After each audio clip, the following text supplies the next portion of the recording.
a difficult reality to address, but it must be addressed. Every parent and caregiver should be knowledgeable about this and in turn educate their children. Today, I'll be telling you everything you need to know about harmful sexual behavior, or what everyone knows as child-on-child sexual abuse. So are you ready? Then sit back, let's talk.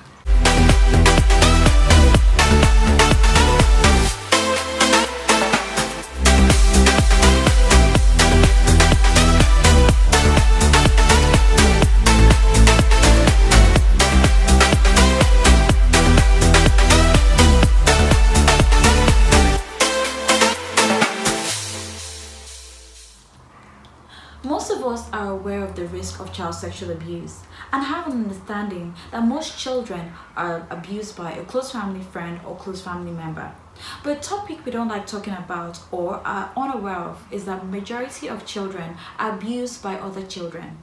So the big question is, do children abuse other children? And the answer is yes, yes, yes. In fact, according to darknesstolight.org, 40% of children are abused by older children or more powerful children. Invariably, we ask, why will a child abuse another child? The reasons are complicated. They vary and sometimes they're less obvious. But studies show that children usually copy what adults around them are doing. Some children might have been physically, emotionally, or sexually abused. Some of them might have witnessed some form of physical or emotional abuse at home. Some children might have been exposed to sexually explicit materials like magazines, videos, or video games.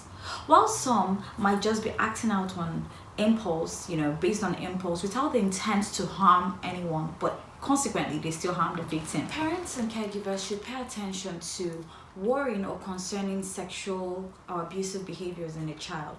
For example, masturbation in public, unwanted kissing, non-consensual touching, or touching someone's private part, not being able to control inappropriate behavior, especially when warned with a child, trying to spend private time or secret time or alone time with a child or less powerful child, teaching them special games, touching games, teaching them sexual games, being threatening or forcing any type of sexual interaction, trying to explore sexual curiosity with younger kids or less powerful children. These signs should be responded to immediately. Every parent should educate their child about this so that they can know what to watch out for. Remember, just like the adult perpetrator, a child who abuses another child is usually a family member or friend and rarely a stranger. And then, on the other hand, for a parent who discovers that his or her child has sexually harmed another child, it's okay to be in denial, to be shocked, and to be angry. But there's hope. That's the good news. There's hope.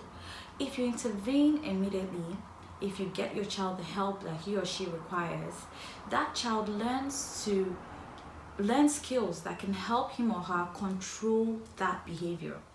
Early intervention is key, because if you leave it to last long, those patterns can remain fixed in the brain.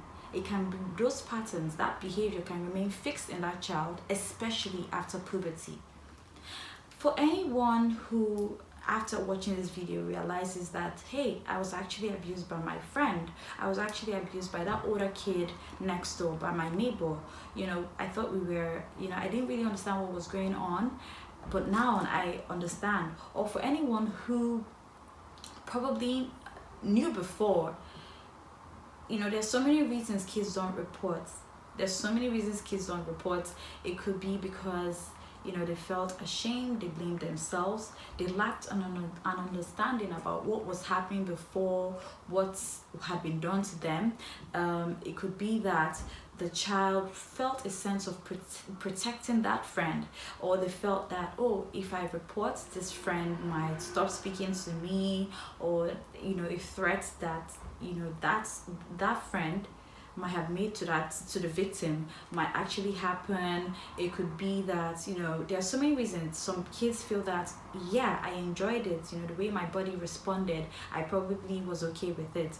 But I have to tell you that the fact that your body responds to a touch. It's just doing what that part of the body is meant to do. For example, if I don't want to laugh and you tickle me because I'm so ticklish, I will laugh. But in the same way, if you don't want to be touched, if something you're not comfortable with, something you're not okay with, if you're touched and your private body part, it will feel good because it's your private body part, and certain touches feel good. So that doesn't mean you were okay with it or you were comfortable with it. Some kids, some abusers, or some kids that have exhibited this harmful behaviors might tell the other kid that yeah, it's okay, everyone is doing it. But and that in a way messes with the mind of the victim, because that child keeps thinking, okay, maybe I enjoyed it, or maybe I was okay with it, or maybe, oh, everyone is doing it, so that makes it okay. But I just want to let you know again that it was not your fault. So before I end this episode, it's very important for me to state that both children need help. There's a child who has sexually harmed another child, and the child who has experienced this abuse. The child who has experienced this abuse, who is a victim, requires the help to get through the trauma of child sexual abuse. The child who has exhibited the sexual behavior should get help, because he or she might be experiencing some form of abuse themselves, or they might be witnessing some form of abuse at home. They both need help. Again, parents shouldn't make the mistake of brushing this off as kids being kids, or they get angry, they scold, they're in shock, they pray, but they do nothing. Like I said, early intervention is key. If not, this pattern can be imprinted, fixed in the brain of this child, and which will result to this child being a lifelong perpetrator.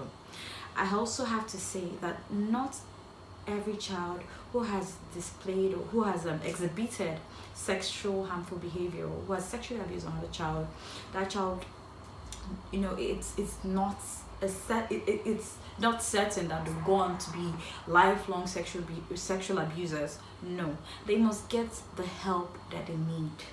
Like I said, the reasons as to why a child would sexually abuse another child can be complicated, but help is needed. Early intervention is required. The signs must be paid attention to by parents and caregivers, and not just ignored.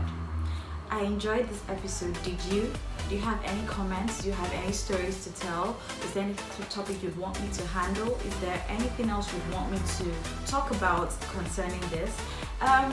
It was a good time as usual. Please share, like, subscribe. I have so many educative videos, so go watch them and let me know what you think. And yeah, I'll see you next week, next time. Thank you so much. Bye.